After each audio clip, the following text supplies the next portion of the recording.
जो कुछ होता है वह अल्लाह की मर्जी से होता है। अगर कुछ नहीं हो रहा है जो अल्लाह की मर्जी से हो रहा है, और अगर कुछ बुरा हो रहा है तो यह हमारे गुनाहों की वजह से हो रहा है। तो हर इंसान को चाहिए कि वह हर वक्त अपने गुनाहों की माफी मांगता रहे, हर वक्त अस्तगफर करता रहे और नमाज की पाबंदी करता रहे। जो शख्स नमाज नहीं पढ़ता तो ऐसे शख्स की जिंदगी में बहुत मामले, बहुत परेशानियां आ जाती हैं। और जो नमाजी होता है और नमाजी होने के साथ साथ उसका दिल नरम हो जाता है, वह तकवर से पाक होता है, वह हसद और जलन से पाक होता है, वह किसी के बारे में कुछ गलत ख्याल नहीं रखता, वह सिर्फ अल्लाह की जात पर भरोसा रखता है। वह एक ऐसी जिंदगी गुजारता है जैसे एक अल्लाह का वली जिंदगी गुजारता है। वह तकलीफ देने वालों को भी दुआएं देता है। तो ऐसे इंसान के साथ अल्लाह तबारक व तआला की रहमत होती है और अल्लाह तबारक व तआला ऐसे इंसान को ही कामयाब करता है। अस्सलाम वालेकुम प्यारे दोस्तों। पुलिस जब एक बेकसूर नमाजी के साथ में मारपीट करने लगी और जब उसे गिरफ्तार करने लगी तो अल्लाह की कुदरत ने एक बंदर भेजकर ऐसा करिश्मा दिखाया कि उसको देखकर सारे पुलिस वाले भी हक्के बक्के रह गए और सजदे में गिर पड़े। आज की इस वीडियो में हम आपको इसी वाक्य की पूरी तफसील बताने वाले हैं, जिसको सुनकर यकीनन आप लोग भी हैरान और परेशान हो जाओगे। इसलिए वीडियो को पूरा जरूर देखिएगा।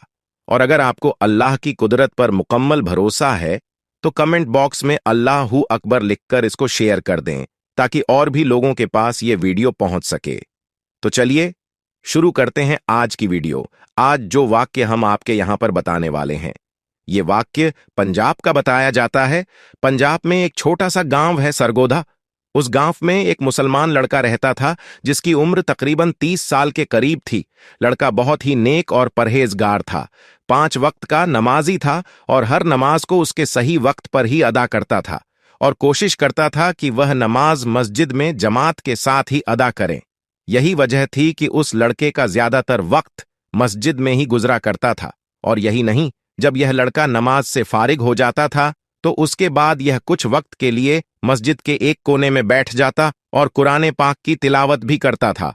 और वह ऐसा हर नमाज के बाद में किया करता, यानी कि हर नमाज के बाद वह थोड़ी देर कुरान पाक जरूर पढ़ता था। उसकी इस आदत के बारे में सभी नमाजियों को अच्छी तरह से मालूम था।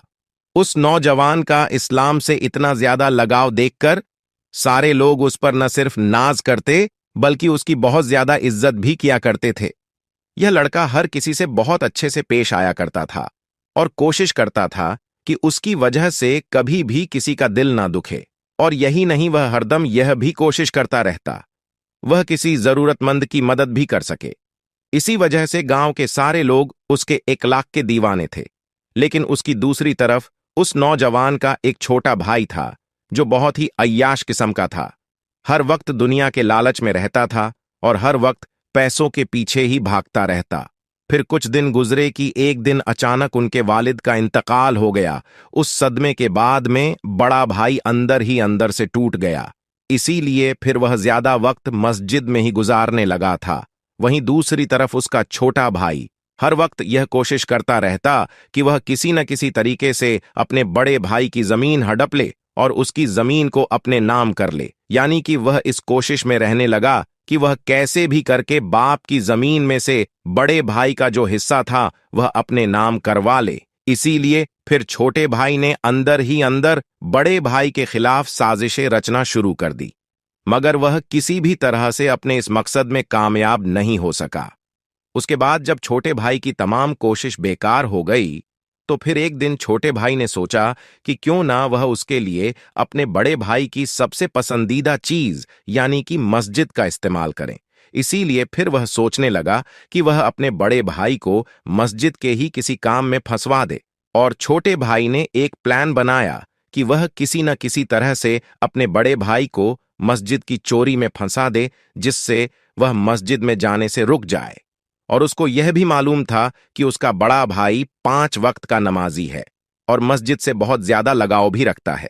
इसीलिए वह मस्जिद के बगैर नहीं रह सकता।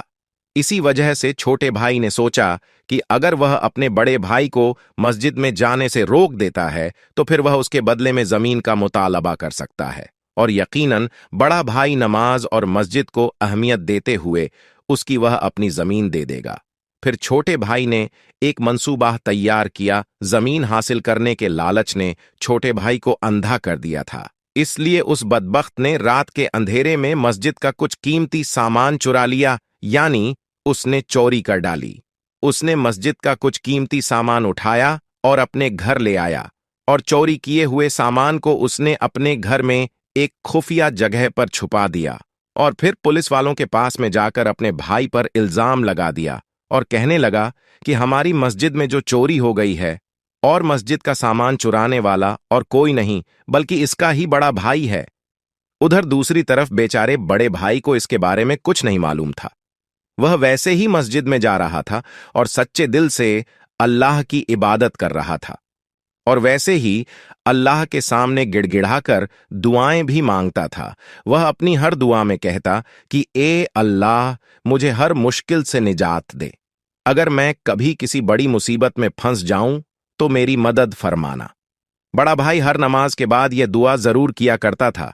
जैसा कि हमने आपको पहले ही बताया है कि चोरी के बाद में छोटे भाई ने उसका इल्जाम बड़े भाई पर लगा दिया था। इसीलिए अगले रोज बड़ा भाई नमाज के लिए मस्जिद की तरफ जा रहा था तो पुलिस वाले उसको ढूंढते ढूंढते उसके पास आ पहुंचे, और मस्जिद के दरवाजे पर पहुंचकर पुलिस के लोगों ने उस नौजवान से कहा कि तुम्हें गिरफ्तार किया जाता है। तो यह सुनकर बेचारा बड़ा भाई बहुत घबरा गया और पुलिस वालों से पूछने लगा कि मैंने क्या किया है, मेरी क्या गलती है, मेरा कसूर क्या है, मैंने क्या जुल्म किया है, आप मुझे क्यों गिरफ्तार कर रहे हैं? मेहरबानी आप मुझे मस्जिद के अंदर जाने दें, मुझे नमाज के लिए देर हो रही है। इस बार पुलिस वालों ने उसे बताया कि तुम पर मस्जिद का कीमती सामान चोरी का इल्जाम है, इसलिए हम तुम्हें गिरफ्तार करते हैं। यह सुनकर बेचारा वह बड़ा भाई हक्का बक्का रह गया और सोचने लगा कि यह कैसे मुमकिन है और उस पर यह इल्जाम किसने लगाया होगा, लेकिन उसे कुछ भी समझ में नहीं आ रहा था।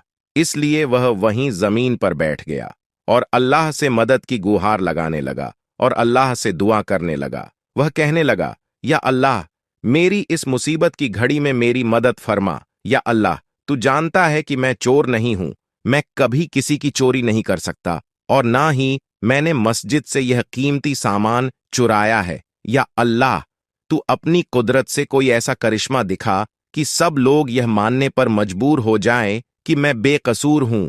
पुलिस को मस्जिद के दरवाजे पर देखकर आसपास के बहुत सारे लोग भी जमा हो गए और वह सब पुलिस वालों से कहने लगे, इस लड़के को हम अच्छी तरह से जानते हैं। यह लड़का बेकसूर है क्योंकि यह लड़का 5 वक्त की नमाज पढ़ने के लिए इस मस्जिद में आता है और इस लड़के के इखलाक भी बहुत अच्छे हैं। इसलिए हम सब गवाही देते हैं कि यह लड़का बहुत नेक है, यह कभी भी मस्जिद से चोरी नहीं कर सकता। इसीलिए जिसने भी इस बार इल्जाम लगाया है वह सरासर झूठ है। मगर उन लोगों की यह गवाही सुनकर पुलिस के लोग नहीं माने और कहने लगे कि हमको इस लड़के के खिलाफ पुख्ता सबूत मिले हैं, इसलिए हम इसको गिरफ्तार करेंगे। इतने में इस लड़के का छोटा भाई भी वहां पर आ पहुंचा और फिर वह अपने बड़े भाई को एक तरफ ले जाकर कहने लगा कि यह सब मेरा किया धरा है, मैंने ही तुम पर इल्जाम लगाया है। अगर तुमको तुम्हारी इज्जत प्यारी है तो तुम अपनी जमीन मेरे हवाले कर दो, तुम्हारी इज्जत मैं बचा लूंगा और तुम्हें जेल जाने से भी रोक दूंगा, और जो मस्जिद का कीमती सामान जो मैंने छुपा रखा है उसको मैं पुलिस के हवाले कर दूंगा। तो यह सुनकर बड़े भाई को बड़ा दुख हुआ। वह समझ गया था कि यह सब उसके छोटे भाई नहीं किया है। अभी वह छोटा भाई अपने बड़े भाई को यह सब बातें कह रहा था कि इतने में अल्लाह की कुदरत से कहीं से एक बंदर नमूदार हुआ। उसके एक हाथ में मस्जिद का वह कीमती सामान था जिसको छोटे भाई ने मस्जिद से चुराकर अपने घर में छुपाया था। यह देखकर छोटे भाई के चेहरे का रंग उड़ गया। पुलिस वाले भी बंदर के हाथ में मस्जिद का चोरी हुआ सामान देखकर हैरान रह गए।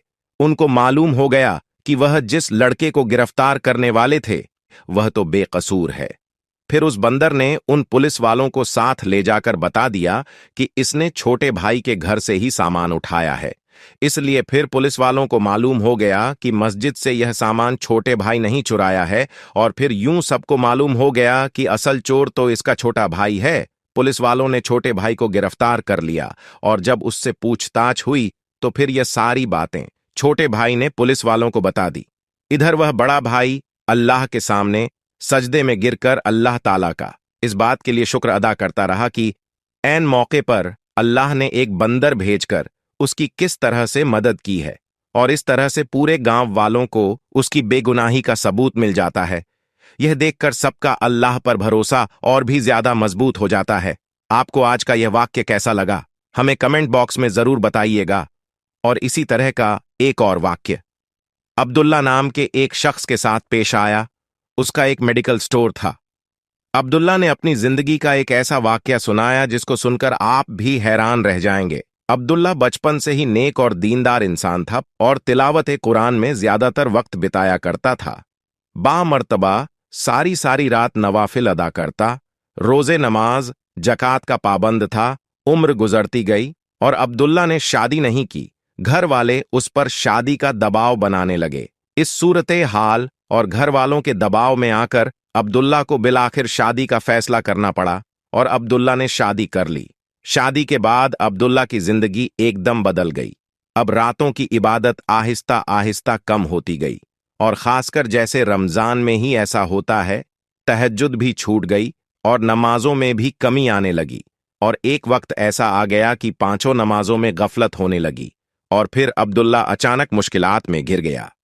मेडिकल स्टोर की आमदनी कम हो गई और कर्ज पर कर्ज चढ़ने लगा। अब्दुल्ला की जिंदगी खुशहाल थी, वह बुरी तरह से मुतासिर हो गई। हर वक्त टेंशन में रहने लगा। इस दौरान एक दिन एक शख्स मेडिकल स्टोर पर दवाई लेने आता है। अब्दुल्ला उस वक्त इस कदर परेशानी में था कि उसने उसे गलत दवाई दे दी, जिसकी वजह से वह शख्स मरते मरते बचा और उसने अब्दुल्ला पर केस कर दिया, जिसके बाद उसकी दुकान सील हो गई और उसका कारोबार पूरी तरह से बंद हो गया। इसी दौरान अब्दुल्ला के वालिद की भी तबीयत खराब होने लगी और अब्दुल्ला ने अब तक जो कुछ भी कमाया था वह सब वालिद के इलाज पर खर्च कर दिया। इसी सूरत हाल को देखकर उसकी बीवी भी उसे छोड़कर चली गई। अब अब्दुल्ला के पास कुछ भी नहीं बचा था और अब्दुल्ला पूरी तरह से जिंदगी से मायूस हो गया था। एक दिन अब्दुल्ला सहन ने अपनी मां की गोद में सर रखकर रो रहा था और सोच रहा था कि उसके साथ आखिर ऐसा क्यों हो रहा है। तभी अचानक उसकी नजर अलमारी पर पड़ी जहां कुरान पाक रखा हुआ था। उसको फौरन झटका लगा और समझ में आ गया कि उससे क्या भूल हुई है। वह फौरन उठा, वजू किया, नमाज अदा की, सजदे में गिरा, माफी मांगता रहा, रोता रहा, या अल्लाह मुझे बड़ी गलती हो गई कि मेरी सारी उम्र तेरी मोहब्बत में गुजरी, तेरी इबादत में गुजरी और दुनियादारी में ऐसा खो गया कि तुझे ही भूल गया। उसके बाद उसने दोबारा पंजगाना नमाज शुरू कर दी और तहज्जुद और तिलावत कुरान भी करने लगा और हर रात अपनी गलती पर माफी मांगने लगा। प्यारे दोस्तों, अभी सिर्फ 9 ही दिन गुजरे होंगे कि तभी उसके घर में वह शख्स आता है जिसे अब्दुल्ला ने गलत दवाई दी थी। वह शख्स कहने लगा, तुमने मुझे जो दवाई दी थी उससे मेरी तबीयत तो जरूर बिगड़ी थी, मगर मेरी जो बीमारी थी वह करिश्माती तौर पर उसी दवाई से दूर हो गई और तुम पर किया हुआ केस अब मैं वापस ले रहा हूं। उसके बाद अब्दुल्ला को उसकी दुकान वापस मिल गई, यानी अब्दुल्ला ने अपना मेडिकल स्टोर वापस हासिल कर लिया और आमदनी पहले से ज्यादा बढ़ने लगी। उसने अपने वालिद का इलाज भी करवाया और उसकी बीवी भी वापस आ गई। याद रखें कि हमेशा अच्छा सोचें, अपने बारे में अच्छा सोचें और उनके बारे में अच्छा सोचें। जो अपने लिए पसंद करो वही दूसरों के लिए भी पसंद करो, और जो जैसा गुमान करता है अल्लाह उसे वही आता फरमाता है। तो अपने गुण अच्छे रखो, अपने गुनाहों से माफी मांगते रहा करो। अल्लाह ताला बड़ा रहीम हो करीम है, हमारे गुनाहों को माफ करेगा। किसी इंसान के गुनाह माफ होने लगते हैं तो उस इंसान की जिंदगी में खुशियां आने लगते हैं, उस इंसान की जिंदगी में सुकून आने लगता है। आज की इस वीडियो में था बस इतना ही। ऐसी ही इस्लामी वीडियो की जानकारी हासिल करने के लिए इस्लाम कुरान चैनल को सब्सक्राइब कर दें और साथ में मौजूद घंटी के आइकॉन को क्लिक कर दें। शुक्रिया।